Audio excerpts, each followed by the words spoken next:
Good morning. It's good to see everybody here today. It's another beautiful day, beautiful hot day for Ohio. It's hotter weather than we're used to up here. I moved up north to get away from this heat, so hopefully it's not because of me. Hopefully you had a good 4th of July yesterday. You know, I know we cooked out yesterday. It was a good fellowship time. And I tell you what, there was a lot of people shooting fireworks last night. I think maybe more than average. Excessive. It might have been a little bit hard to go to sleep, last night. But, we stood outside and we watched fireworks. And I think people were making up for there not being, a lot of cities not doing the fireworks. But it's really nice to see. But, we do live in a great country. Just like everybody, every place has its problems, their issues, but we live in a blessed land. And so I know I give thanks to God for us living here. And so just continue to have that attitude. Well, I want to talk about this right here. What did Jesus mean when he said the eye is the lamp of the body? It may seem a little strange. How could the eye be a lamp?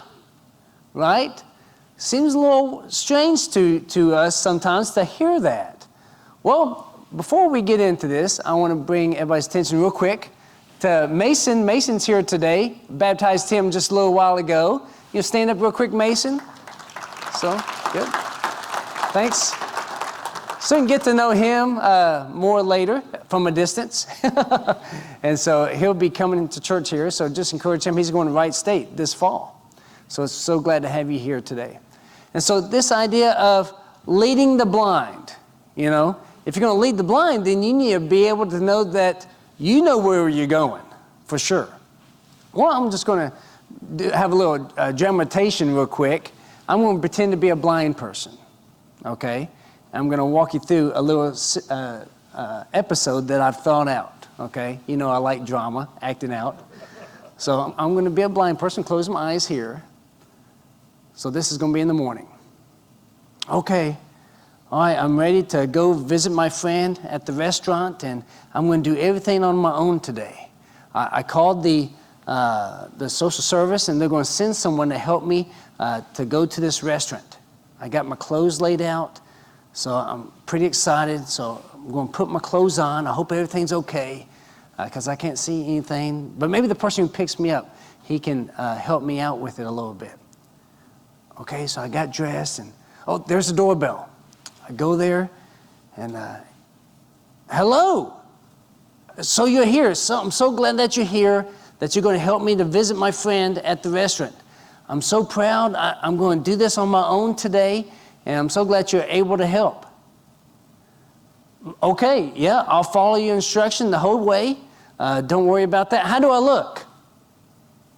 Good. I had said everything out the day before, and I just want to make sure everything was good. So I'm glad everything looks good. Yep, I'll just follow you. No, I don't want to touch you. I just want to follow you. I've got my cane here, and so I'm going to do this, be as independent as I can, and maybe one day I won't need your help either. So you just keep talking to me, we'll keep talking, and I'll follow you. Right, it's just a little bit around the corner, so let's get out of the apartment building here.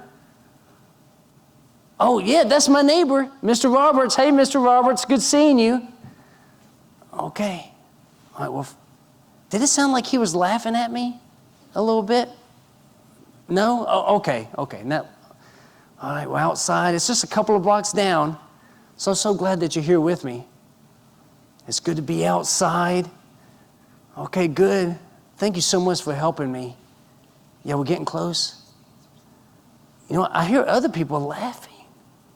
Are they laughing at me? No? Well, it just seems like they are. We should be getting pretty close. It's good weather out today. It feels good out. Oh, hey, my friend. Yeah, I'm so glad. Yeah, I'm glad to see you too. This person? Well, yeah, I got this person from the agency, and he helped me to come here. I'm trying to be more independent. What? He's naked? Okay? It's interesting, the naked leading the blind. All right? And so, have you ever heard that term before? The naked leading the blind? Well, it's interesting. Me being that blind person, I asked this person to help me. Of course, I couldn't see him, and I'm trusting this person, all right? But this person's naked, all right? So as I was seeing people in my hallway and outside, and I thought they were laughing at me, but they were laughing at him, the person who was leading me, because they were naked, all right? And when you are blind or blind in some area, you are very trusting, aren't you? You make yourself exposed to trust whoever you say, okay, I'm going to follow this person. And me being that blind person, I couldn't obviously tell that this person was naked, all right? And yet, I'm thinking, okay, I can trust this person. They're going to lead me in the right way. You know, I don't have to worry. But they were naked. And I would say that was the wrong choice for that day, for that person not to put clothes on. But yet, we are in this situation nowadays that people are blind spiritually, and they let themselves be led by anybody who seems to be the authority, right? And that authority, even though they may not be really naked, they're naked maybe morally or spiritually before God. Now, as I was giving that situation out, it was kind of strange because I closed my eyes. I was blind in the way to you. I didn't know if any of you were pointing at me going, oh, this is a disaster. Whatever's happening. At some point, we are all blind, all right? And we have to choose who is going to lead us. Now, all of us Christians, we've chosen God and Jesus to lead us, right? It's like, you know what? We trust Jesus, we trust God, we trust the Bible to lead us along this path and to teach us what's right and wrong. So it is imperative that you choose the right leader. Unfortunately, most of the people in the world, they choose a naked person to lead them. And so when you choose someone who makes bad decisions as your leader, then you're going to be led by bad decisions.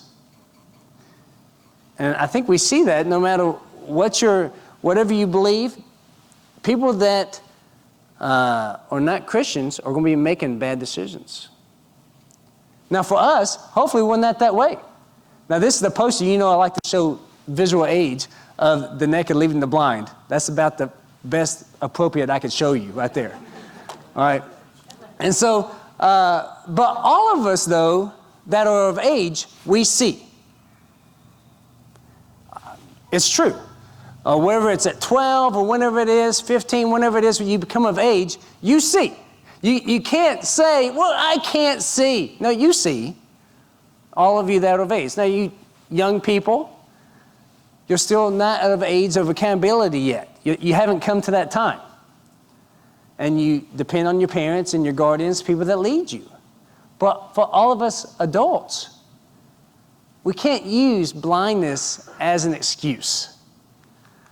And so let's look at this passage, the first couple of verses here. The eye is the lamp of the body. So then, if your eye is clear, your whole body would be full of light. Whole body would be full of light. But if your eye is bad, your whole body will be full of darkness. If then the light that is in you is darkness, how great is the darkness? Now, it's very interesting to me when Jesus, as he says this, there's no percentage, right? You know, you're 20% dark or 20% light. It's pretty much of one or full of the other. And I think this unnerves a lot of people. What do you mean? You mean fully full of light or fully full of darkness? I like to see myself as 80% full of light and only 20% full of darkness. Well, then you have a blind spot. And if you have a blind spot, then how well can you truly see? How would you like someone to be your driver and say, and the driver says, don't worry, I've only got 20% blind spot. Oh, there it is, right there. All right? Obviously, that's not good. Jesus is saying that we choose to have good vision or not. We choose. Now, for those of you that have glasses or really poor vision, or maybe you can't see well at all, wouldn't it be good if you could choose to have perfect vision? That would be amazing, wouldn't it? When you go to the eye doctor and he asks you, do you want to see or not today? Obviously, I want to see. Great. Bam. You see perfect. Wouldn't that be nice? Well, it is spiritually. From what Jesus is alluding to here, we choose whether we see wonderfully or not. The choice is ours. Now, as obvious of a choice that is to our actual vision, you would think that it would also be true with spiritual vision. Why would anybody choose to be blind?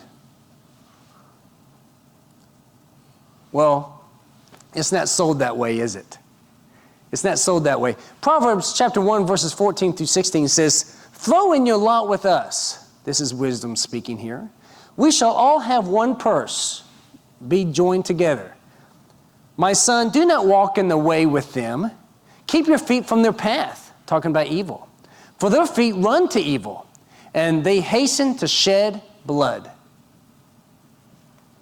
So, you know what? It's interesting.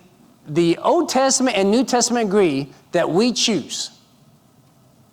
We choose if we're going to be wise or not. We choose if we're going to be on the side of Jesus or not. Is Jesus going to be our leader or the world? And the difference is just that stark. Light or dark, those are your only two choices. No gray, no percentage, but it's that stark.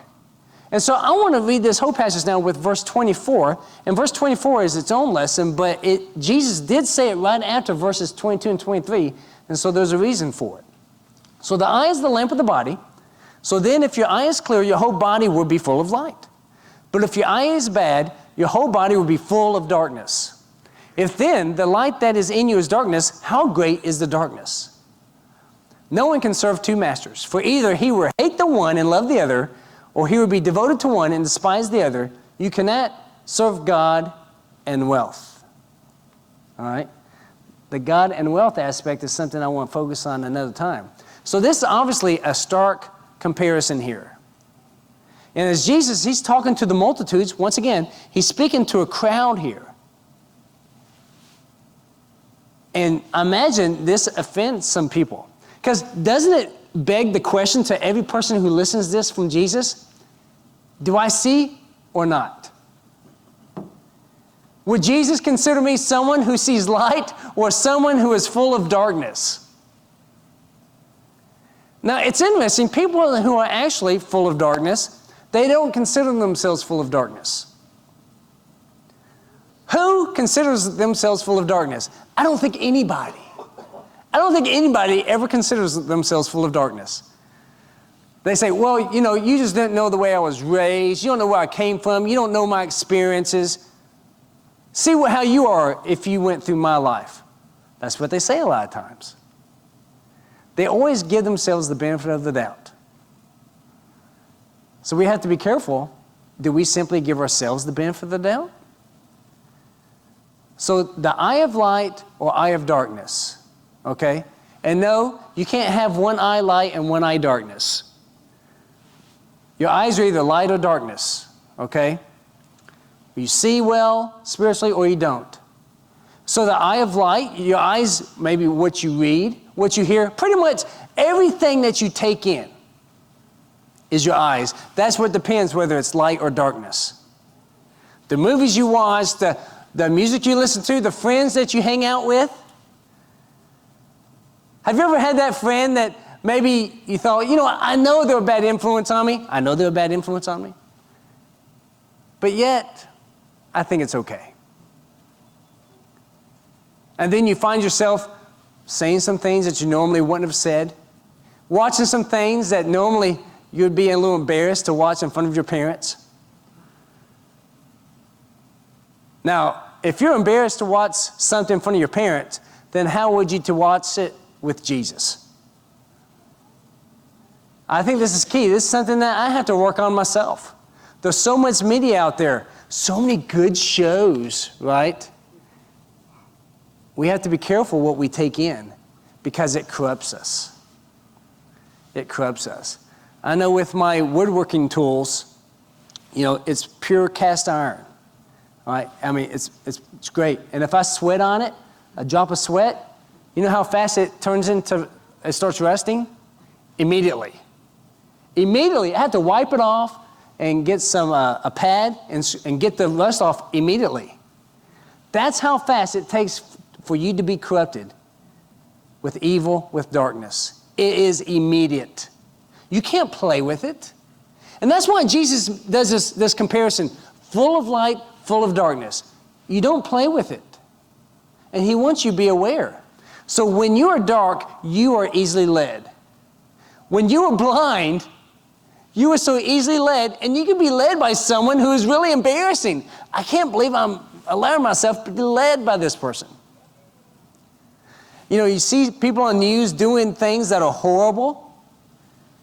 Do you think they start that way?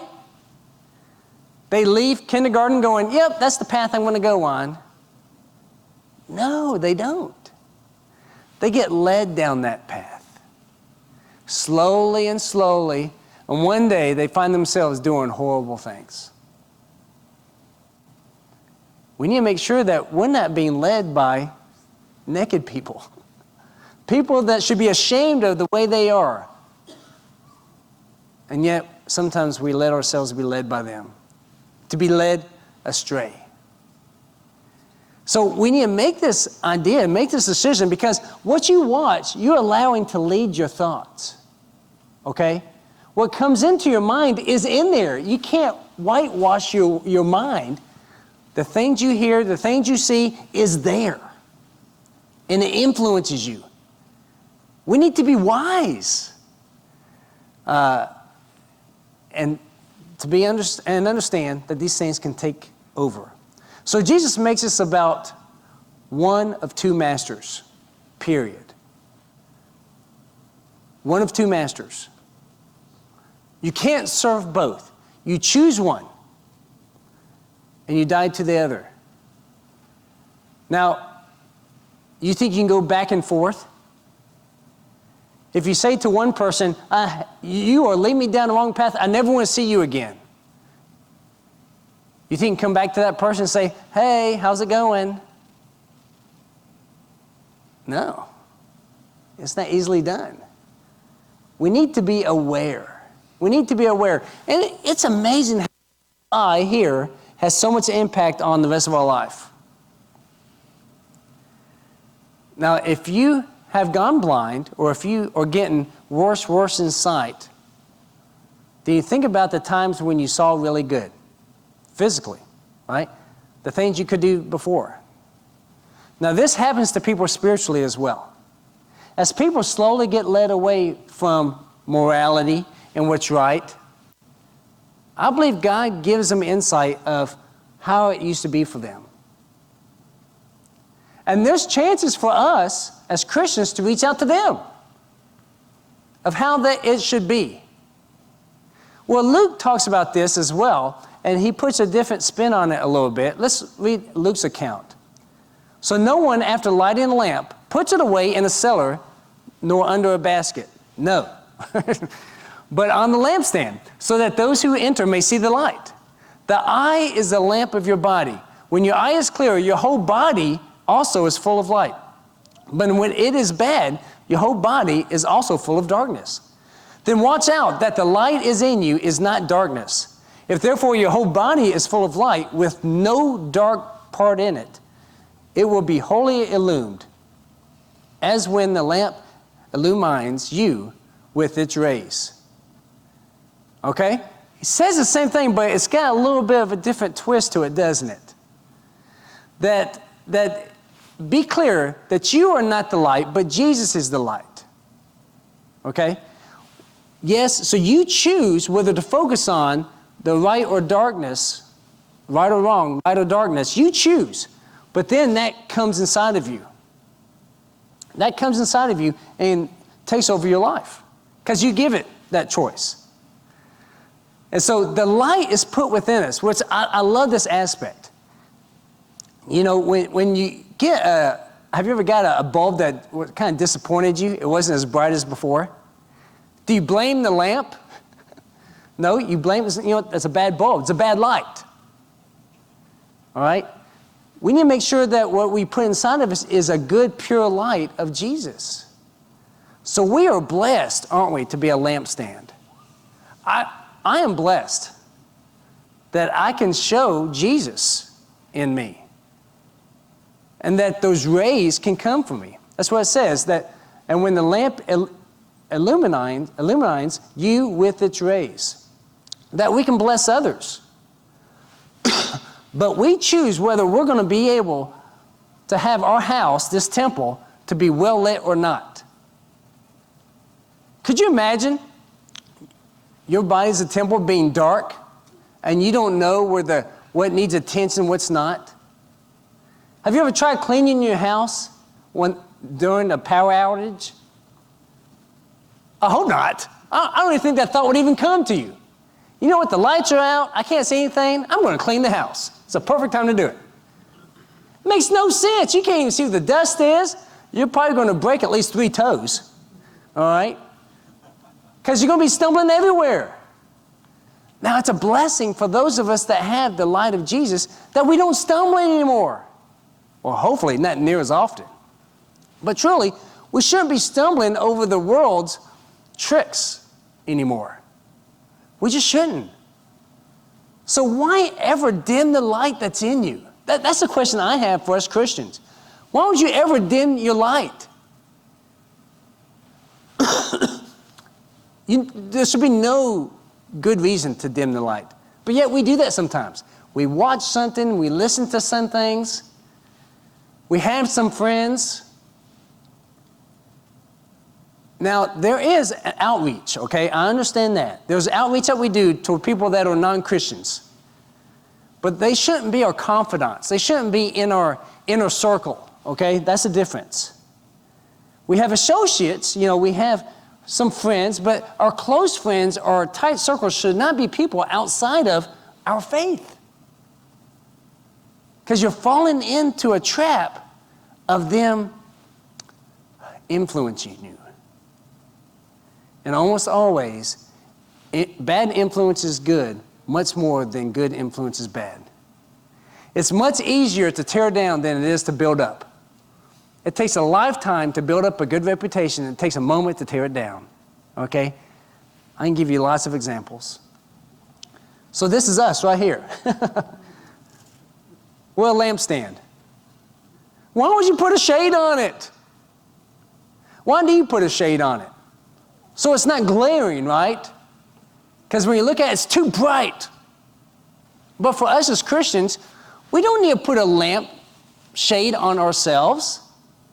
And the way you would do that is, you know what? Jesus has spoken this is truth, whether it be about marriage or whatever it may be, but I'm going to put a lamp shade on it right now because it's not convenient. The truth is so glaring to everybody, I'm going to dim it down just a little bit. So it's more soothing. That's right. I'm being thoughtful for them. No, I think we do that when we're embarrassed for the light because the light is bright. The light is bright and shows the way, and maybe it's going to be embarrassing to us that we're so bright. Don't do that. Take the lamp's shade off. Shine brightly for Jesus. More now than any time. It's getting darker, guys. Society's getting darker, if you didn't know. And Jesus is, of course, the answer. Of course, he's the answer. Look at Acts 17, verses 29 through 31. I just really want to hit this home. Being then the children of God, we ought not to think that the divine nature is like gold or silver or stone, an image formed by the art or thought of man, like an idol. Therefore, having overlooked the times of ignorance, God is now declaring to men that all people everywhere should repent. All men, all women, everybody should repent, because he has fixed a day in which he will judge the world in righteousness through a man whom he has appointed, Jesus, having furnished proof to all men by raising him from the dead. Obviously, that's Jesus. Okay? No longer can people say, it's not my fault. It's not my fault. I was led wrong. That person was so convincing, so conniving. How did I know they were naked? Well, God has shown all of us, everybody of age, everybody has known what's the right way. I believe it. He uses us to help them. So we can't say to God anymore, I didn't know better. God says here in Acts that he's not going to wink at ignorance anymore. He won't. That's not an excuse that he's going to buy. 2 Corinthians 11:14 says this, no wonder, for even Satan disguises himself as an angel of light. Isn't that scary? So some people would say that they're from God, or they're doing moral things, or they have this justice on their side. And it could just be the clever devil being a false light. There are false lights out there. We need to be aware. Test the spirits. Jesus is the only true light, like it talks about in John 1. Only Jesus is the light that's going to lead to the Father. So we need to take responsibility. In a time where people are shedding responsibility left and right, we need to take responsibility. First of all, for ourselves. No one is responsible for your soul besides you. I'm not. Please don't think that you're going to get to heaven. It's like, yes, someone came before me, table of David. Yeah, can you take me to his table? It's not going to work that way. All right? Many people have told me, well, my son is really faithful, or I've had someone in my family that's been a preacher or something. It means nothing. You're the one that buys the ticket for your ship. You're the only one. You need to take responsibility for your own soul. And you need to take responsibility of the obligation that God has given to you, that you are the light of the world. You are the light of the world. Don't put a lampshade on yourself, because that deprives the world of a good light. We need you. And aren't we so blessed that we see so well? I'm so thankful. I'm so thankful. And, as I was thinking about this point, it's like, well, I don't want to be too proud. No, I want to be proud. Because I'm not proud about myself. I'm proud about Jesus. I'm proud about God, what he's done in me. I'm so proud, so glad that I can see well. I boast in the Lord in all these things. We need to be this way. So, as we help lead the blind, we need to make sure that we dress well. That we dress in be clothed in Jesus. Clothed in good works. So that when we lead the blind, and their blind friend, when the blind man's friend comes to them, they won't say, this is embarrassing, you're being led by a naked person. Instead, wow, you're being led by someone who's very honorable. Someone who's distinguished, someone who has clothed themselves with good works and with Christ. Let's be those kind of leaders to help people to know Jesus the way that we have. Well, I want to give you this opportunity to come to know Jesus. Maybe you found yourself that you've made unwise decisions. You've let yourself to be led down the wrong path. Don't let it be that way anymore. Wake up. See well. Or maybe you've never given your life to Jesus before, and you need to do that and be clothed in baptism here. Please come forward if you need.